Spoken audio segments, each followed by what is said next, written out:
मूर्तये नमः। मंगलम भगवान शंभो मंगलम प्रस्वध्वज मंगलम त्र्यंबको देवो मंगलाय तनोहर। भगवान शिव के उपासकों, भोलेनाथ भंडारी के प्यारे प्यारे भक्तों, श्रावण मास का आज तीसरा दिवस है और 2 दिनों से हम आपको लिंग पुराण की कथा सुना रहे हैं। आज उमा महेश्वर के रूप में लिंग पूजन की परंपरा का प्रारंभ ये करने जा रहे हैं। ये चैप्टर हम आपको सुना रहे हैं। पहले हम याद कर लें हमारे वेदव्यास जी को, भगवती सरस्वती को, उसके बाद हम इसका आपके सामने प्रस्तुत कर रहे हैं। सुनिए। नारायणं नमस्कृत्य नरं चैव नरोत्तमं देवीं सरस्वतीं व्यासं ततो जयमुदीरये। गणपति गुरु हिमगिरिसुता गोस्वामी गिरिजेश सहित शारदा नर्मदा वाय हृदय प्रदेश। बोलिए उमापति महादेव की जय। ऋषियों के पूछने पर सूत जी महाराज कहते हैं, नारायण विष्णु ने विश्वेश्वर महादेव जी से अत्यंत मधुरता से कहा, हे देव देवेश, हम दोनों का वह विवाद तो अत्यंत मंगलकारी सिद्ध हुआ।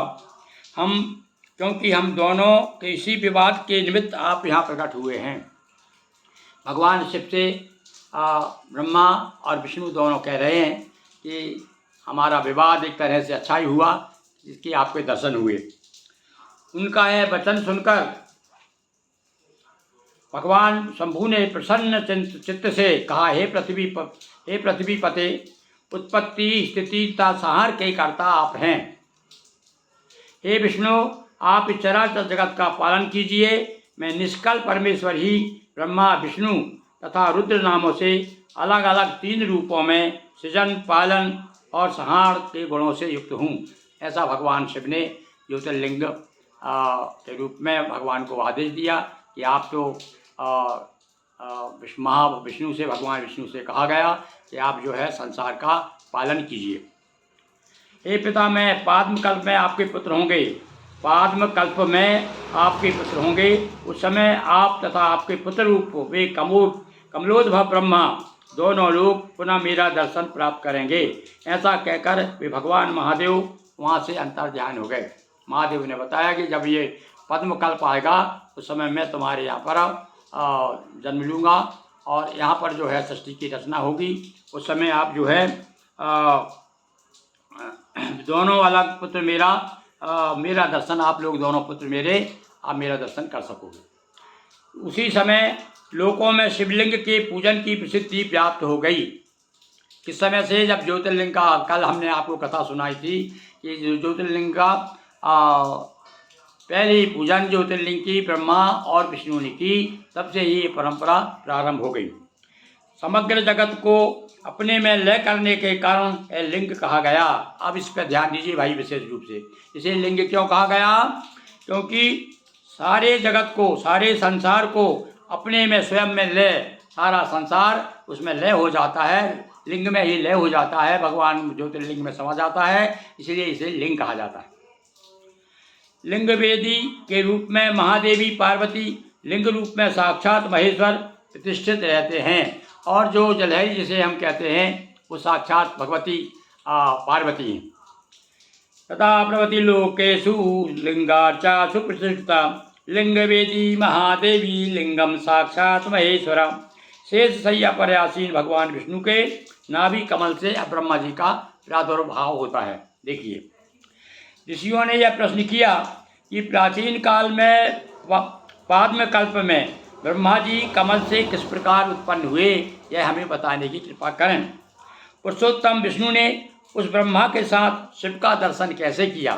दोनों समय शिव के दर्शन ब्रह्मा जी ने और भगवान विष्णु ने कैसे किए? सूत जी कहते हैं कि प्रलय के समय चारों ओर जल ही जल, घोर घनीभूत अंधकार व्याप्त था। उस प्रलय सागर के मध्य शंख चक्र गदा धारण किए सर्वात्मा नारायण लक्ष्मीपति भगवान विष्णु 1000 फलों से सुशोभित शेषनाग के छाया युक्त फल रूप शेष शैया पर शयन कर रहे थे। वहाँ शयन कर रहे विष्णु ने अपनी क्रीड़ा के निमित्त अत्यंत ऊंचे ब्रह्मदंड से युक्त कमल को जो 7 योजन विस्तीर्ण प्रखर सूर्य के समान था। 7 योजन यानी 100 योजन यानी 400 कोस और अपनी नाभि से लीला पूर्वक उत्पन्न किया, यानी भगवान ने स्वयं भगवान विष्णु ने कुछ लीला की और लीला करके स्वयं ही अपनी नाभि से एक कमल उत्पन्न किया।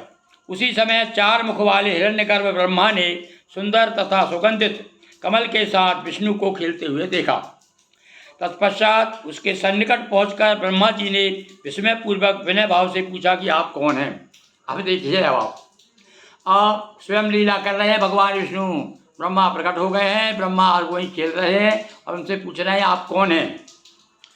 उस समय समुद्र के मध्य आश्रय लेकर क्यों सो रहे हैं, कौन पूछ रहे हैं। ब्रह्मा जी ने विस्मय पूर्वक पूछा। स्वयं वो प्रकट हुए, ब्रह्मा जी खुद पैदा हो गए, भगवान विष्णु की लीला से प्रकट हुए और ब्रह्मा जी स्वयं भगवान विष्णु से पूछ रहे हैं कि आप यहाँ क्यों सो रहे हैं, आप कौन हैं। भगवान विष्णु ने उनके प्रश्न के उत्तर में कहा कि मैं प्रत्येक कल्प में इसी स्थान का आश्रय लेकर शयन करता हूँ। मैं आज पहली बार नहीं भाई, मैं हमेशा से जब जब भी कल्प हर कल्प में यहाँ शयन करता हूँ। स्वर्गलोक, आकाश, पृथ्वी, भूर्वलोक, इन सब का परम पद मैं ही हूँ। पिता मैं ब्रह्मा शिव की माया से मोहित होकर विष्णुदेव से कहने लगे, जिस प्रकार आप इस जगत के आदिकर्ता प्रजापति हैं वैसे ही मैं भी हूँ। अब देखिए आदमी का यहाँ अहम आ जाता है, ये राजसी वृत्ति आ गई। पर यहाँ बताया कि भगवान शिव की माया से मोहित होकर के ब्रह्मा जी क्या कह रहे हैं वो सुनिए। ब्रह्मा जी के उदर में ब्रह्मा जी विस्मयकारी वचन सुनकर के महायोगी भगवान विष्णु कौतूहलवश ब्रह्मा के मुख में प्रविष्ट हो गए। देखिए अब आप एक नई बात समझ में सुनिए आप ध्यान से। ब्रह्मा जी का विस्मयकारी वचन सुनकर महायोगी भगवान विष्णु कौतूहलवश ब्रह्मा के मुख में प्रविष्ट हो गए। ब्रह्मा के मुख में कौन प्रविष्ट हो गए? विष्णु हो गए। ब्रह्मा जी के उदर में विष्णु भगवान ने ब्रह्मा जी के उदर में क्या देखा? 18 द्वीप, सभी समुद्रों, समस्त पर्वत, स्थावर जंगम पदार्थ देखकर भगवान विष्णु अत्यंत विस्मित हो गए। अब यहाँ भगवान विष्णु को भी आश्चर्य में डाल दिया। ये देखिए भगवान शिव की माया देखिए कि भगवान विष्णु ब्रह्मा जी के उदर में पहुँच जाते हैं और वहाँ सब कुछ देख करके और बड़े आश्चर्यचकित हो जाते। ब्रह्मा के मुख से बाहर निकलकर उनसे कहने लगे, मैं आपके उदर का अंत नहीं देख पाया। हे सुरश्रेष्ठ, मैं भी इसी तरह भगवान हूँ। अब आप भी मेरे शाश्वत उदर में प्रवेश करके अनुपम लोकों का दर्शन करें। और ब्रह्मा जी पहले तो विष्णु भगवान घूम आए उनके उदर में, पेट में। अब वो स्वयं कह रहे हैं आप भी इस प्रकार से मैं भी भगवान हूँ, आप जाइए और आप भी दर्शन कीजिए। सत्य पराक्रम वाले ब्रह्मा जी ने विष्णु के उदर में प्रवेश किया और वहाँ सब लोगों को देखा। बहुत भ्रमण करने के बाद विष्णुदेव के उदर का अंत नहीं पा सके। और इस प्रकार से जो विस्मय प्राप्त हुआ था भगवान विष्णु को, वही विस्मय प्राप्त ब्रह्मा जी के उदर में जाने पर भगवान विष्णु को ब्रह्मा जी को हुआ। तत्पश्चात सभी द्वारों को बंद देख करके पिता मैंने अत्यंत सूक्ष्म रूप धारण करके नाभि मार्ग से पद्म सूत्र और कमल नाल के सहारे कमल से स्वयं को बाहर निकाला और जगत योनि स्वयंभू ब्रह्मा कमल के ऊपर शोभित हो गए। अब जब देखा रास्ता बंद था भाई पेट में जा करके, अब क्या किया तो इन्होंने क्या किया, आराम से धीरे से सूक्ष्म रूप से बाहर आए और नाभि में से बाहर आए। तब कहते ना ये पद्मनाभ हो, भगवान का नाम पद्मनाभ है भाई, वह कमल है उनके नाभि में और वहाँ से ब्रह्मा जी के प्रकट होते हैं। तो समुद्र के मध्य ब्रह्मा और विष्णु में अनेक प्रकार से संघर्ष एवं विवाद चल रहा था। उसी समय शूलपाणी महादेव कहाँ से आ गए और चरणों के प्रहार से समुद्र जल की बड़ी बड़ी बूंदें आकाश तक पहुँचने लगी। कभी अत्यंत गर्म, कभी अत्यंत शीतल वायु कमल इत्यादि कंपायमान होने लगा। इससे कमल पर ब्रह्मा भी विचलित होने लगे। भगवान विष्णु सोचने लगे कि मेरी नाभि में कौन से जीव ने स्थान बना लिया है, क्योंकि वो उसमें नाभि में से आए थे ना ब्रह्मा। विष्णु ने ब्रह्मा से कहा कि आपको यहाँ कमल में व्याकुलता क्यों हो रही है, इसका कारण मुझे यथार्थ रूप से बताइए। वेद निधि ब्रह्मा ने उत्तर दिया, मैं आपकी इच्छा पूर्व काल में आपके उदर में प्रविष्ट हुआ था। जिस प्रकार प्रथम मेरे उदर में प्रवेश करके आपने सब लोगों को देखा था, उसी प्रकार मैंने भी उदर में संपूर्ण लोगों का दर्शन किया है। ये दोनों की इस कथा के माध्यम से वेद व्यास जी दोनों की महिमा बता रहे हैं कि ब्रह्मा विष्णु और सब एक ही भगवान की माया है, भगवान शिव के द्वारा ही ये प्रकट किए गए हैं। इसके बाद ईर्षा भाव से युक्त होकर आपने मुझे वश करने की इच्छा से चारों ओर से इंद्रिय द्वार बंद कर दिए थे। तदंतर मैं अपने तेज के प्रभाव से अति सूक्ष्म रूप धारण करके नाभि स्थल से कमल नाल के सहारे से बाहर निकल आया।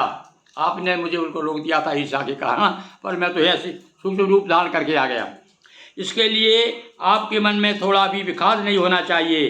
ब्रह्मा की मधुर वाणी सुनकर भगवान विष्णु ने ईर्षा रहित होकर के कहा, मैंने इसके लिए कोई प्रश्न नहीं किया। आपको बोध कराने की इच्छा से क्रीड़ा पूर्वक देवयोग यों ही अपनी सभी द्वार शीघ्र बंद कर लिए थे।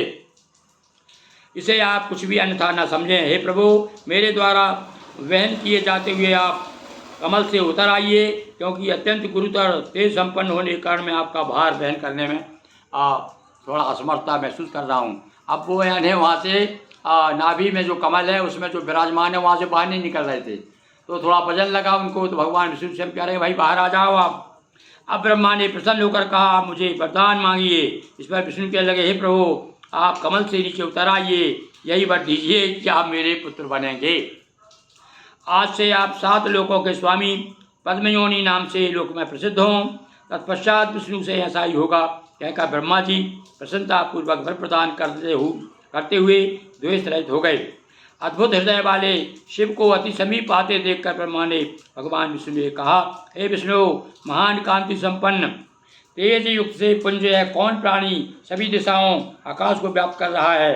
ब्रह्मा के इस प्रकार कहने पर भगवान विष्णु से कहा, आदि अंतरहित तो पार्थिनाथ शिवा रहे हैं, हम दोनों मिलकर स्त्रोत के द्वारा ऋषभध्वज महादेव की प्रार्थना करें।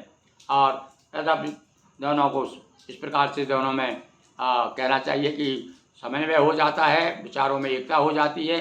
तब भगवान शिव वहाँ पर आते हैं, तब भी दोनों कहते हैं भगवान शिव पधार रहे हैं। चलिए आप और उनकी स्तुति करते हैं, दोनों मिलकर के भगवान शिव की स्तुति करते हैं। और हम भी प्रार्थना करते हुए भगवान से आज का ये एपिसोड समाप्त करते हैं।